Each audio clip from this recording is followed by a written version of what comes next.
ఉత్తరం చూద్దామండి. భీమవరం నుంచి శ్రీలక్ష్మి గారు రాస్తూ ఉన్నారు.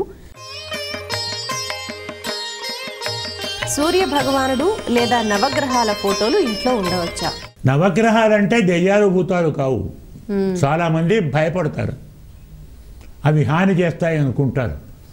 ఏ గ్రహము హాని చేయదు, అందరూ మేలే చేస్తారు.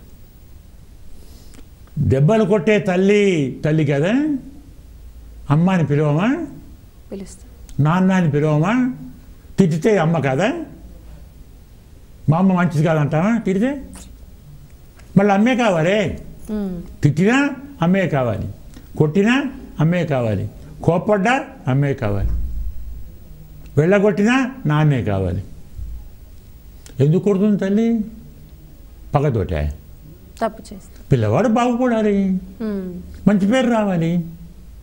అంటే మనం మంచిదారులు నడవాలంటే కాస్తంత శిక్ష తప్పదు. అమ్మైనా చేస్తుంది, నాన్నైనా చేస్తాడు, అదే పని గ్రహాలు చేస్తాయి. శిక్షే అది కూడా. తప్పేమిటా? అమ్మో శని అండి, చాలా మంచివాడు శని. శని దుర్మార్గుడు కాదు. ఏళ్ళనాటి శనిలోనే వివాహం అవుతుంది, ఏళ్ళనాటి శనిలోనే ఇల్లు కట్టుకుంటాం, ఏళ్ళనాటి శనిలోనే ఉద్యోగం వస్తుంది. ఇవన్నీ కష్టాలా సుఖాలా? సుఖాలు. ఏమనుకుంటారు? సుఖాలు అనుకుంటారు కదా. అవునా? పెళ్ళి సుఖమా? పెళ్ళైనప్పటి నుంచి జీవితాంతం అమ్మ బాబోయ్ బుత్తొక్క పెళ్లి చేసుకున్నాను రా బాబు, ఈ భార్య నాకెందుకు రావు, ఆ మురిపం ఓ ఏడాది ఉంటుంది, లేదు 2 ఏళ్ళు ఉంటుంది. తర్వాత పెళ్ళైన కొత్తలో రంభ, ఊర్వశి, మేనక, తిలోత్తమ, ఆహా నా భార్య గొప్పలు చెప్పుకుంటాం. 10 ఏళ్ళు కాగానే ఏమంటాం? దెయ్యం, భూతం, రాక్షసి, నా కర్మకొద్ది దొరికింది, ఎందుకు పెళ్లి చేసుకున్నాను? పెళ్ళి సుఖమా దుఃఖమా? జీవితాంతం కష్టపడాలి కదా. కాబట్టి శాస్త్రం చెబుతుంది పెళ్ళిని మించిన కష్టం లేదు. రెండవది ఉద్యోగం. ఉద్యోగం సుఖమా కష్టమా? ఉదయం 9 నుంచి సాయంత్రం 5 దాకా అక్కడే ఉండాలి.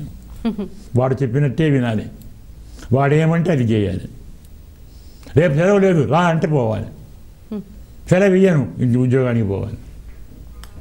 పుట్టినరోజు కానీ ఇంకో రోజు కానీ సెలవు ఇయ్యనంటే పోవాలి. వాడికి బానిసే కదా. అవునా? సుఖమా కష్టమా? ఇంకోటి ఏమంటే ఇల్లు కట్టుకుంటాం కదా, ఆహా నాకు ఇల్లు అంటాం. ఇల్లు ఎలా కట్టుకుంటాం? లోన్ తీసుకుని కట్టుకుంటాం. నెక్స్ట్ మంత్ నుంచి నోటీస్ వస్తుంది, ఇంత కట్టాలి అని. అంటే తన తిండి కూడా ఆపి వాడిని డబ్బులు కట్టాలి మొదలు. కట్టకుంటే వాడు ఇల్లు గుంజుకుంటాడు. కష్టమా సుఖమా? ఇలా తెలియనివి ఇస్తుంది నవగ్రహాలు. సుఖం ఇస్తుంది, కష్టం ఇస్తుంది. ప్రతి మంచిలో చెడు ఉంది, ప్రతి చెడులో కొందరికి మంచి ఉంది. గ్రహాలు మనకు బుద్ధి చెప్తాయి, మనకు మంచి దారి చూపుతాయి. ఇంకో రహస్యం, ఆ గ్రహాలు కూడా పరమాత్మ యొక్క అవతారాలే. ఆయనే కదా మనం చేసినటువంటి తప్పులకు పరమాత్మ డైరెక్ట్గా కాకుండా గ్రహాల ద్వారా శిక్ష ఇప్పిస్తాడు. అంటే మనకు ఏం కావాలండి అంటే, చంద్రుడు బాగలేదు, కృష్ణావతారాన్ని తలుచుకోండి బాగవుతాడు. రాముడు బాగలేదు, బృహస్పతిని తలుచుకోండి పోతాడు. మరి బృహస్పతి బాగలేదు, రాముడిని చూసుకోండి తలుచుకోండి. కుజుడు బాగలేడు, నరసింహస్వామిని తలుచుకోండి. అవతారాలు అవన్నీ పరమాత్మ రూపాలే. ప్రపంచంలో పరమాత్మ రూపాలు కానివి ఏవీ లేవు. భగవంతుని రూపంగా తలచినప్పుడు నవగ్రహాలను కూడా పెట్టుకోవచ్చు.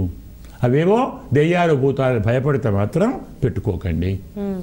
వారిలో దైవాన్ని చూచేవారు పెట్టుకోండి, ఆరాధించండి. దైవంలోనే వారిని చూసేవారు భగవంతునే పెట్టుకోండి, వాళ్ళని ఎందుకు? కాబట్టి భగవత్ స్వరూపం ముఖ్యం, భావన ముఖ్యం.